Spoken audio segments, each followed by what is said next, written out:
What's going on, guys? Welcome back. You have found yourself in the HPP, the Human Performance Project.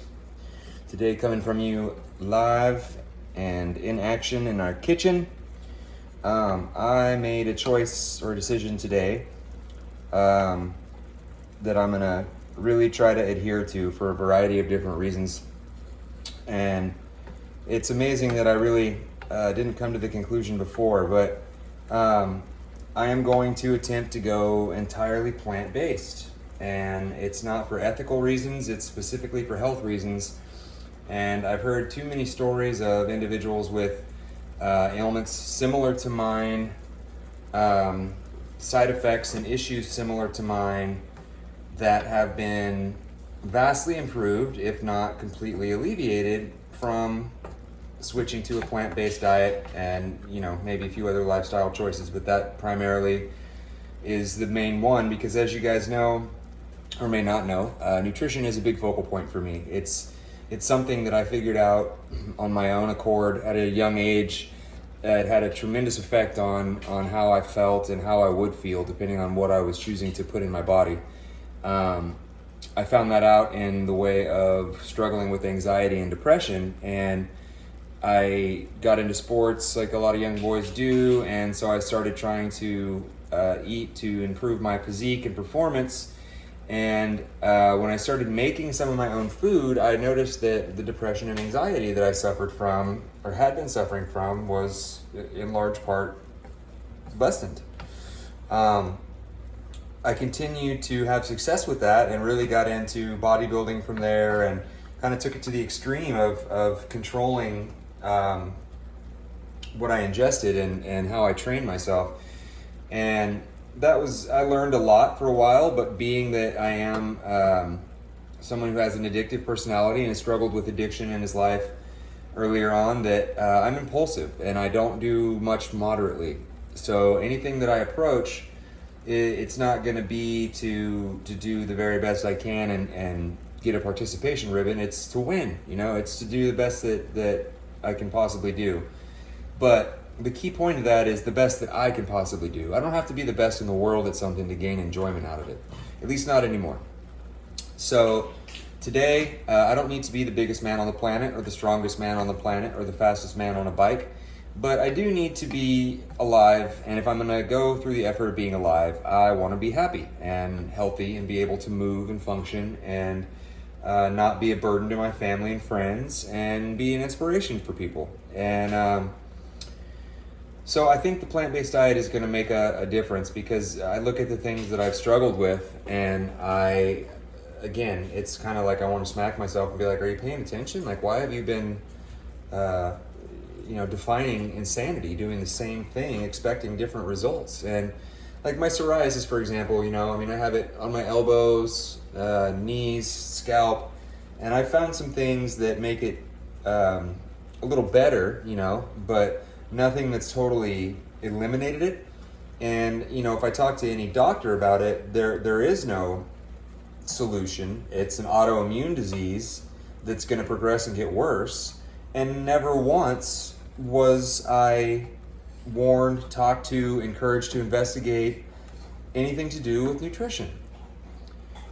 And if you are still asking yourself why I would be concerned with nutrition, if it's a skin disorder, you need to do some research on how important the lining of your stomach, your gut flora, and your immune system homeostasis actually is.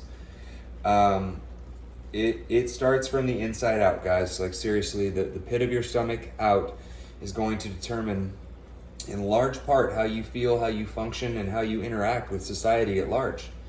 And if you think that I'm joking or I'm exaggerating, I would encourage you to just try to keep a food journal for a week, a month, even a couple days. If you're unhappy with the way that you feel, change things. Don't just complain about it and blame people who didn't have the information either. So it's not like they sold us the bad food on purpose or didn't give us the information that they didn't have on purpose. So being bitter about it, which is kind of where I found myself for a while, isn't going to fix anything. But it's hard not to be, at least for me, a little bit agitated with an agency that decides what's good for us and what's not, yet there are things that we know 100% for certain have been passed down that chute, safe to consume, that are not. They're the opposite of. They will cause cancer or accelerate cancers. They can be deadly in large amounts, and they have added to, if not pretty much caused, a large number of the leading preventable deaths among human beings today. We are going to be the first species to wipe ourselves off the planet and the first species to find multiple ways to do it. It's crazy. It's crazy, and we just keep on keeping on, man. Like it's the things that we want to be associated with as far as American. I don't know why we cling to them so tightly. Like apple pie and cheeseburgers and just larger portions of everything. Coca-Cola.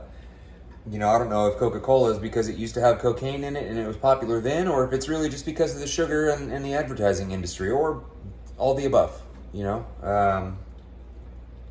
Actually, I answered my own question. It is all of the above. It was designed that way. Anyway, yeah, the people that have told us what to eat and then told us, oh, just kidding, don't eat that, eat this instead, multiple times, like with eggs, for example, or beef and chicken and meat, period. Carbohydrates, they're good for you, they're bad for you, they're good for you, they're bad for you. We're not going to educate you on the difference in them. Just try to figure it out for yourself. Can't? Too bad. Take this medicine. I would seriously encourage you to just learn about what you are eating and what effect different foods have on your body. And the more that you pay attention and the more that you eliminate these trans and saturated fats in high amounts and genetically modified food items and preservatives that not even the spelling bee champion could pronounce and spell,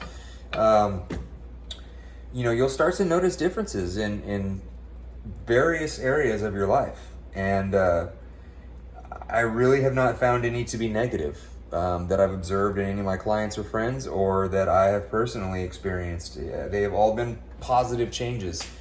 The good news with this plant-based diet, like, I'm going to get to eat a lot more food because it's not as calorically dense. It's very nutrient dense, so there's tons of nutrition in it in terms of vitamins, minerals, micronutrients, and things of that nature. But there's not as many calories because there's very little fat in any of it.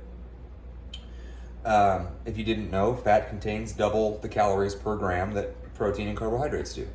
Fat is still not a horrible thing. I mean, coming from nuts, avocados, oils, things of that nature, like, they're absolutely essential, and they also will reduce inflammation. But it seems to be that the culprit of the inflammation that causes so many of our diseases and ailments is derived from or related to, or at least in part affected by, saturated fats and the buildups that it leaves in your blood and your arterial walls, and how those actually change your metabolism.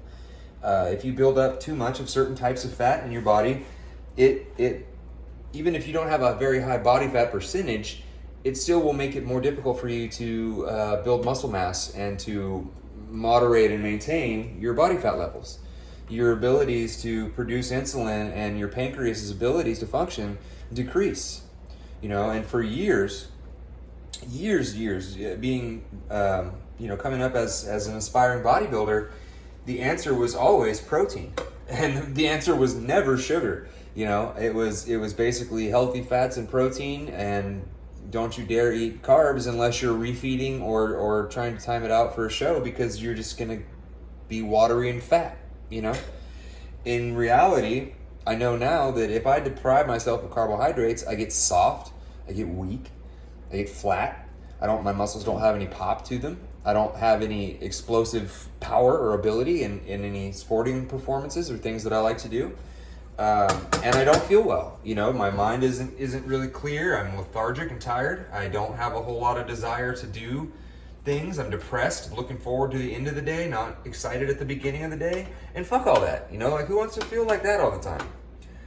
When I thought I was just doing it to suffer for a diet, it was okay. Now knowing that there is a 99% chance that I've been doing it to myself unnecessarily and been extremely counterproductive in nourishing my body that I ask a lot out of, you know, like I said, it's pretty much a fact that I've been wrong for a long time. And even though, you know, I got a lot of results, I trained a lot of people that lost a lot of weight and looked great, you know, but it's because they did the work. You know, I mean, the nutrition and just watching what you eat, even if the micronutrients or macronutrients rather are not perfect for a period of time in your life, if they're clean and they're prepared by you and measured, you're gonna see success, right? So a large takeaway point from this is there is no perfect diet. Okay, it's not like this many servings of these foods these many days of the year is considered acceptable, and if you deviate from that, it's not acceptable. No, that's not the case. It just has to be sufficient for your personal needs.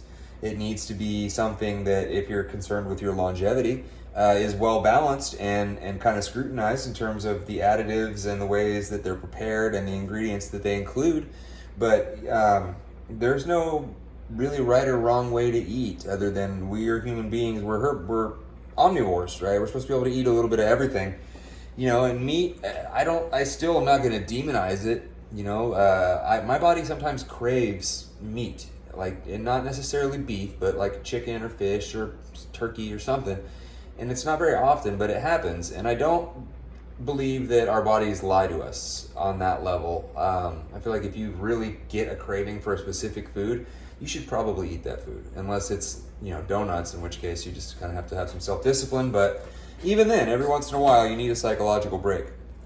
But there's so many different seasonings and options of food from the plant-based kingdom than there are from the meat-based or animal-based kingdom, that really there's no excuse to ever get bored with what you're eating. You know, there's so many different things with so many different nutrients and phytonutrients and properties that we're not even completely aware of yet, but they're all there for a reason, and they've been shown to slow or reverse a lot of, like I said, preventable causes of death that we human beings are getting taken down in droves by.